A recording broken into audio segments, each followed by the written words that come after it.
Hello everyone, my name is Zach, and hold on, I mute you.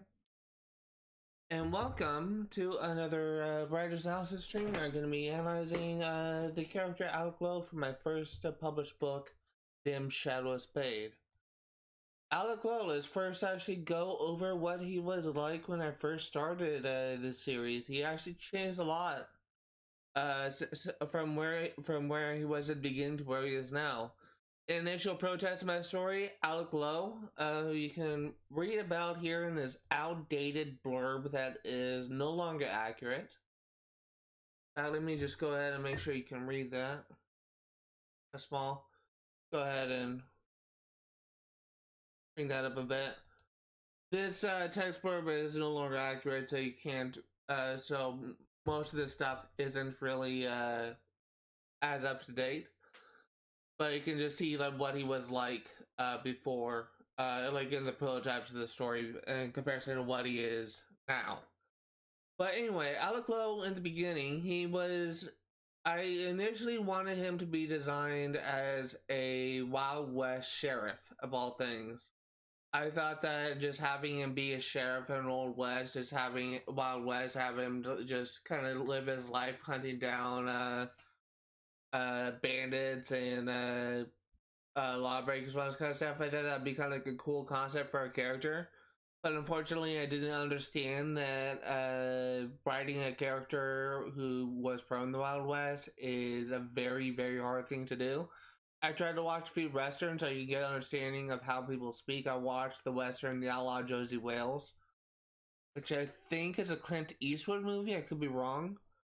And I realized after watching that movie that I would not be able to accurately get the diction right and making sure that Alec speaks the way that he would speak if he was from the Wild West.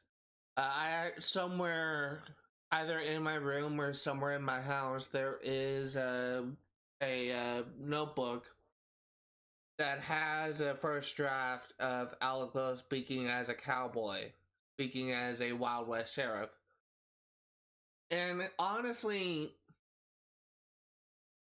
you can kind of see some examples of like things. Stop it. Of that little old character things just kind of bleeding through.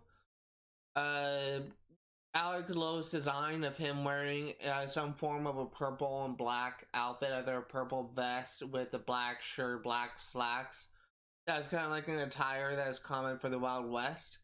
Additionally, when you first meet Alec Lowe, he is at a ranch, horse ranch, in the valley in the middle of, in between two of the twin capitals of Heaven, Estacia, and Yaba.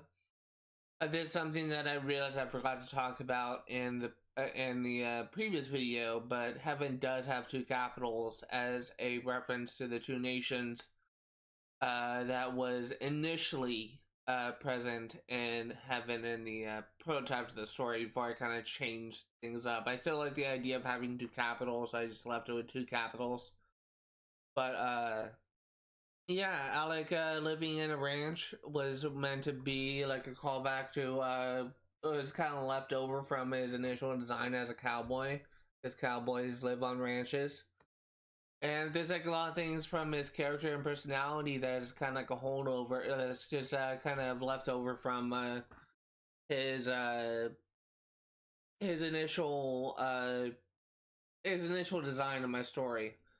Over time, though, his character evolved quite a bit. Instead of just having him be as a Western sheriff, I decided to have him be a kind of have him be a detective from the 1920s in Los Angeles. The 1920s is just kind of more modern times. Is kind of more like easier for me to write his character about, and because it's just he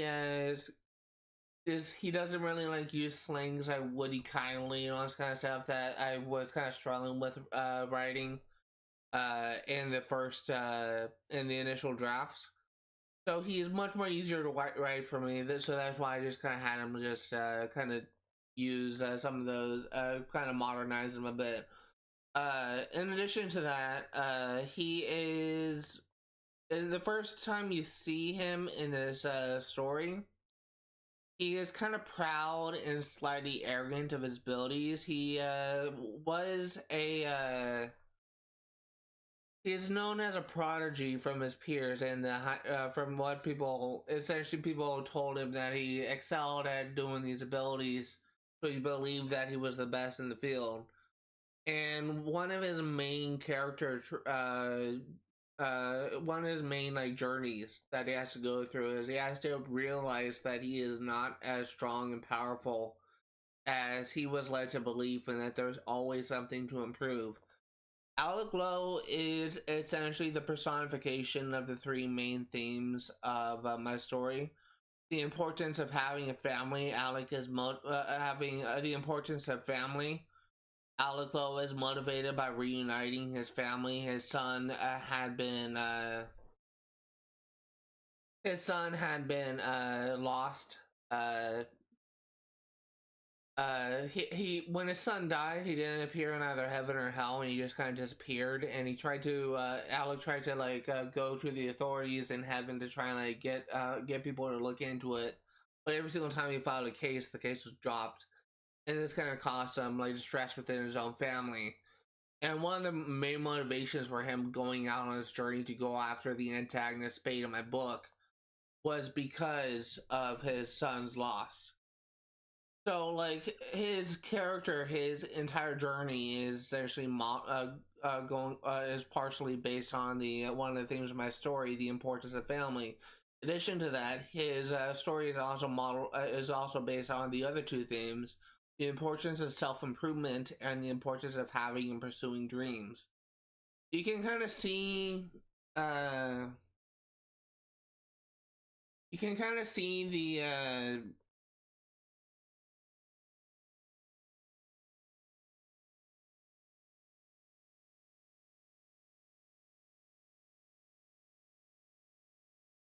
yeah, well, that's not working. You can kind of see uh an example of what his trying to find it. I don't know why his the thing wasn't working. Let's try extraordinary. You can kind of see an example of one of the themes of self-improvement and the phrase strive to be extraordinary. Like in midway through part two, Alec gets training from Caleb, the former Hyde agent Caleb, and he tells him of the phrases. I'm trying to make it like be more present throughout the series. It's something that's going to be repeated throughout the entire series. It's something that am trying to make it sort of like a motto of the series, I guess you could say. Strive to be extraordinary uh is essentially a call for self-improvement. By saying you're striving to be extraordinary, you're saying you're trying to be better, be a better version of yourself. You're acknowledging that there's always room to grow, there's always room to change, there's always room to evolve, and that you're never at your base, and you're never at your peak state. This lesson that Alec learned from Caleb causes him to try and develop his abilities further and actually grow as a character and try and grow stronger as an agent. This message, strive to be extraordinary, it's really it's something that is actually came from God's people. It's like a motto that was for God's people, but it's been adapted within the Hyde Agency. But actually, for a time, for like the past couple hundred years, this phrase has actually been phased out of the Hyde Agency. And my goal is, as the series develops, this phrase will be inducted back into the Hyde Agency. That's one of the things that I'm planning on changing in the future. This is probably not going to be until like the third trilogy, but I am planning on kind of bringing this this line back and just trying to integrate it back into the Hyde Agency. And so again, like this phrase, like is very important for the themes of self improvement. This is why Alec just kind of connects with that theme so much. But in addition to that, Alec Lowe also follows the theme, the third and final theme of dreams, of having and pursuing dreams, which is also explained here, because what Alec learns in this story is that agents are a little bit more than the standard like law enforcement agency. They kind of have a code, they have goals, they have reasons why they fight. They're not most of them are not simply just people just going out for a paycheck. They're not like a police officer. They're not like an FBI agent in the sense that they just go in, they just work from 9 to 5, they just go after like organized crime. They're a little bit more spiritual than that. Uh, Most Hyde agents actually don't have or pursue a dream. It's really only like agents that do have a dream, that do pursue a goal that they want to accomplish while they're within the Hyde agency. They often go much further in their career than those without dreams. And this is something that I honestly kind of believe in real life. This is like a sort of like a philosophy that I have and I pursue in real life that I'm integrating here.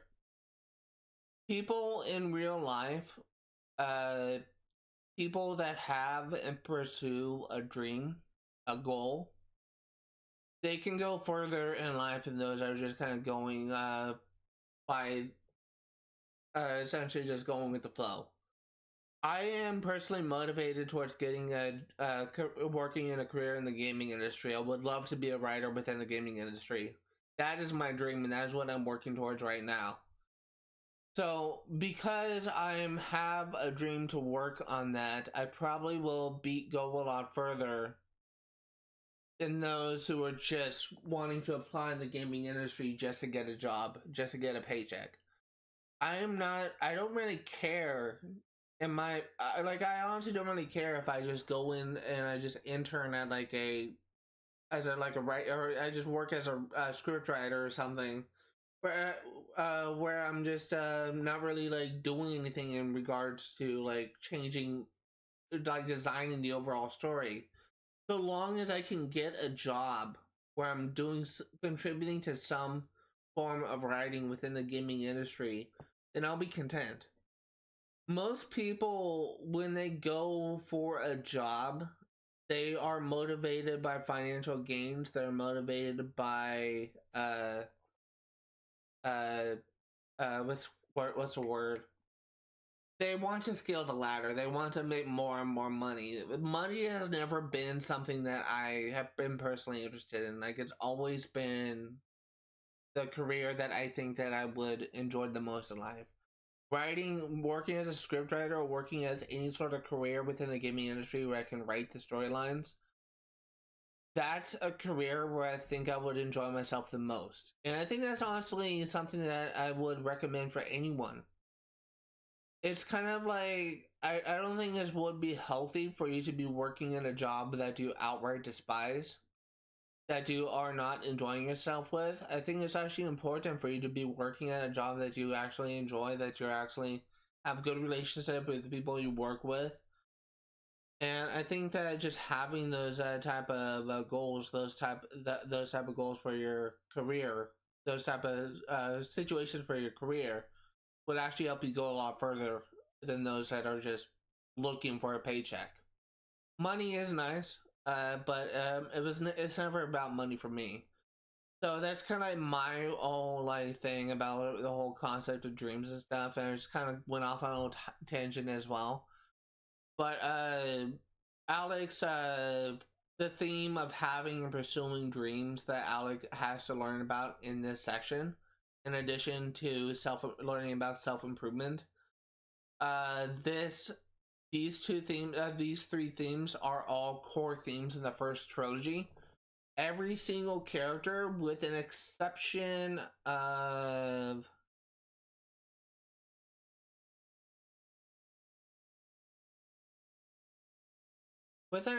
maybe one or two, every single character follows one of these themes, and I will be discussing those themes that these characters pursue when I get to that point.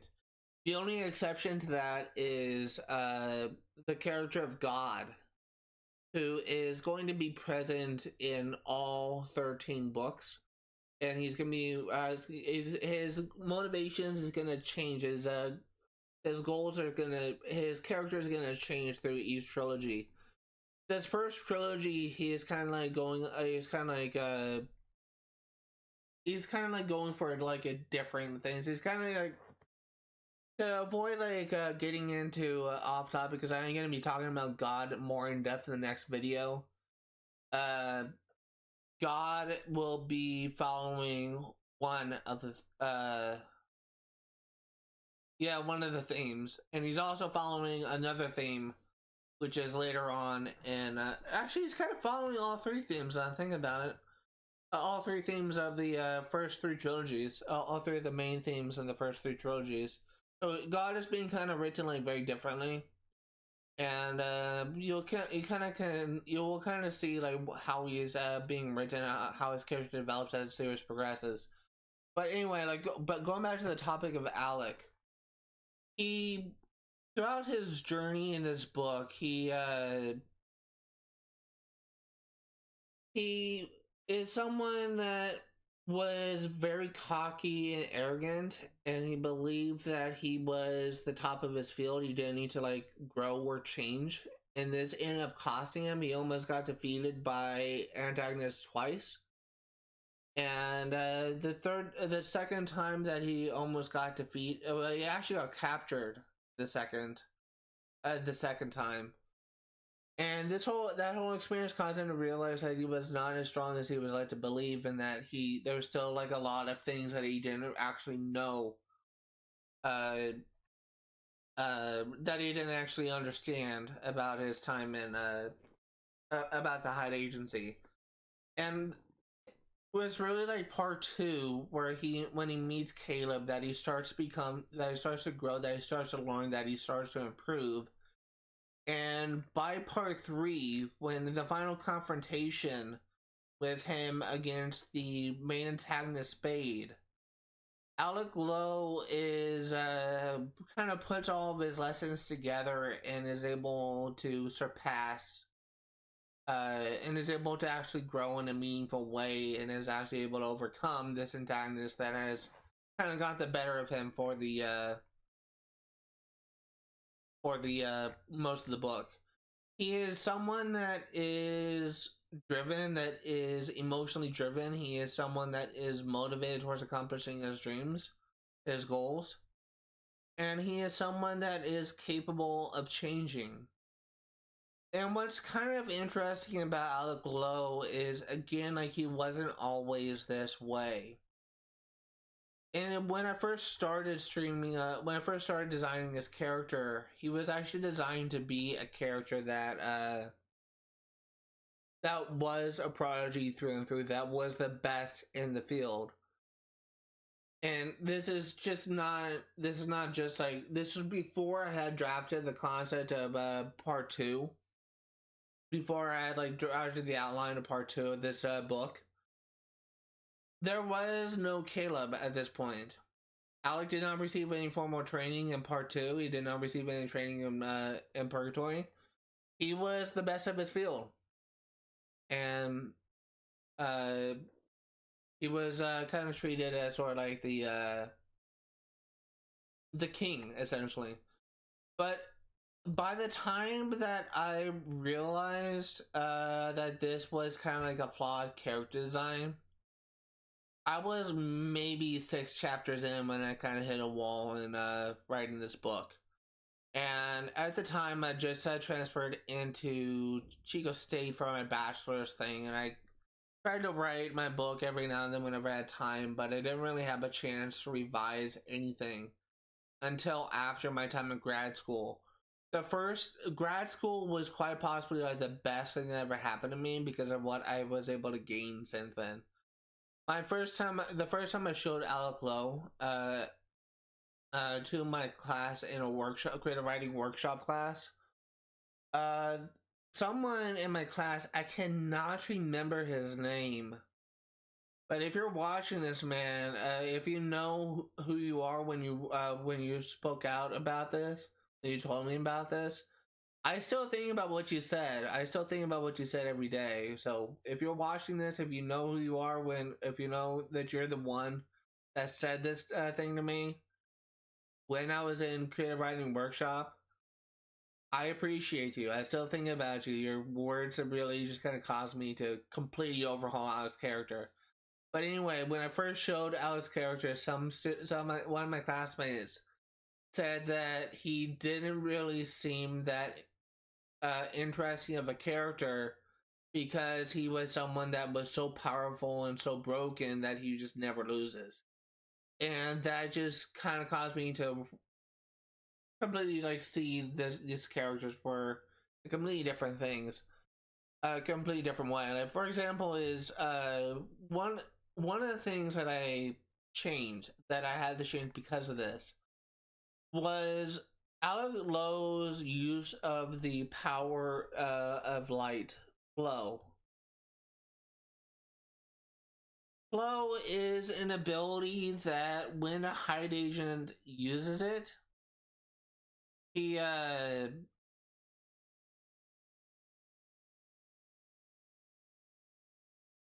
time seems to slow down and he's able to kind of see the movements of hide agents kind of go come at him in slow motion. If a demon shoots a gun at Alec Lowe, when Alec uses his flow, he can slow down time so much that bullets just go like this. He is able to easily dodge it. He can only keep up the power of flow for 10 seconds in this story, and over time, as I continue to develop his character, his story, he won't be able to do it for longer. But this is kind of one of the nerfs that I had to make to his character because of that workshop I did with this class. Imagine if Alec had that ability active for the duration of an entire like 5-minute fight, where he just never runs out of stamina. He just is able to completely dodge everything. Kind of think of like observation hockey from One Piece. I guess you could think of it as Katakuri's use of observation hockey at the beginning of his fight with Luffy. He is able to see so far into the future that he is able to avoid any sort of attack perfectly. And that's kind of one of the that's kind of like what you can think of, like what Alec Lowe, how broken Alec Lowe was at the beginning of the story and why I had to change him.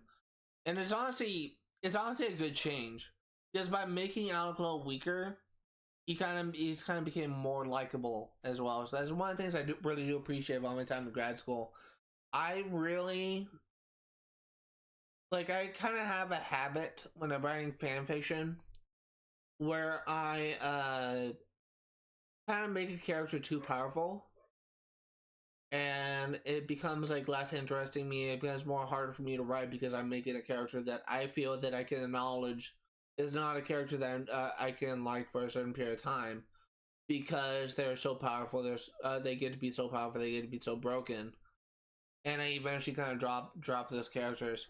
I kind of brought a few fan fictions from My Hero Academia, and I had to abandon like a few of those fan fictions because it got to be the point that the characters just kind of got to be too strong that I just kind of ruined the character. But yeah, like this the whole experience of my time in grad school just caused me to just kind of reevaluate how I've been handling Alec Lowe's character. And honestly, in the second and third trilogies, the characters of Charlotte Matthews and Jean-Michel Devereaux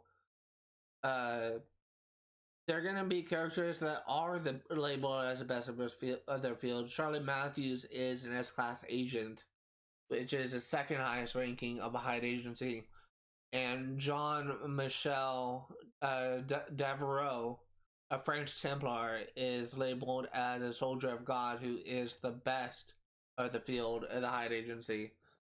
And eventually, I'm going to be making a detailed analysis of what the Hyde agency is, what the positions are for that. But for right now, I'm just gonna want to just kind of focus on doing some character analysis for now. But I think that when I get to those characters in the second and third trilogies, they're going to be more likable because they're going to be more flawed. And I'm hoping that they can actually be more liked, I guess I could say, than Alec Lowe. The issue is with Alec Lowe is he is kind of like the blueprint of a character, like a focal character for me. He is he's through writing his character, I'm kind of like laying the blueprint for how like characters, focal Hyde agents characters like him should be written. If I can write Alec Lowe uh, in a uh, in a way where he is kind of liked by most readers, then I can presumably do the same for like any other protagonist. I don't think that I'm at risk of when I get to those protagonists where they are kind of like more stronger, uh, they're more powerful. I don't think they'll get to the point where they're going to be so powerful that people are just going to be disinterested in them. Charlotte Matthews, for example, though she is strong, she is also very reckless. She has a short temper. Jean-Michel Devereaux, he is someone that is overcome with grief. He is someone that is depressed over his past actions, and he's kind of on a quest for forgiveness. Both of those characters, though they are strong, they do have flaws that just can't keep them in check. Alec Lowe is someone that was, because he was initially designed as sort of like a perfect character, he is kind of like harder for me to write, harder for me to just write in a way for him to be normalized, for him to be well received, because of the fact that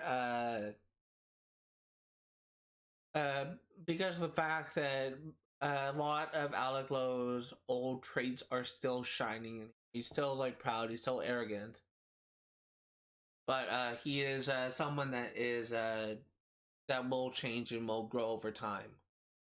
Uh, that is pretty much like all I have to say about Alec Lowe. Like, I'm probably gonna be making another part two for this, like after the second book releases. But I think that for now, like I'm good to kind of wrap things up. To kind of respond to Sandy Paws, someone just kind of, I don't really have the chat box set up on this scene. I'm doing fine. I'm just about wrapping up this stream. Glad you could make it. But anyway, I'm probably gonna be doing a part two for this in book two because Alec Lowe kind of goes through a huge, massive roller coaster, and he kind of changes a lot in book two. But I haven't really decided how I'm gonna be handling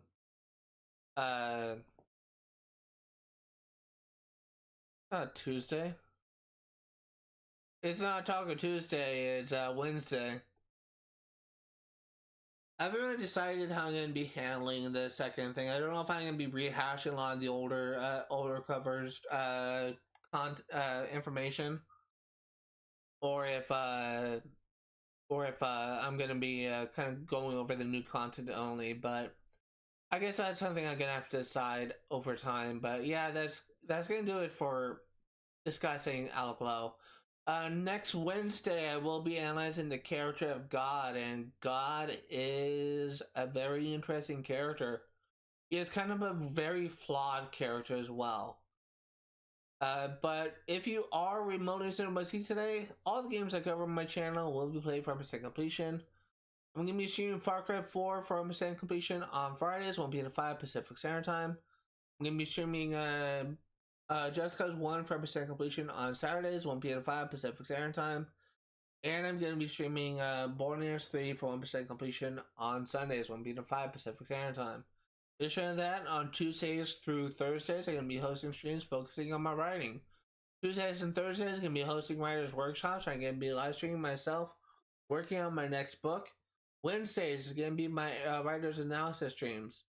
I'm going to be analyzing some aspect of my recently published book. Tuesdays and Thursdays will be streamed from 1 p.m. to 5 Pacific Standard Time. Wednesdays will be streamed from 1 p.m. to an undetermined amount of time. That's going to do it for today. Thank you guys for watching, and I'll see you next time.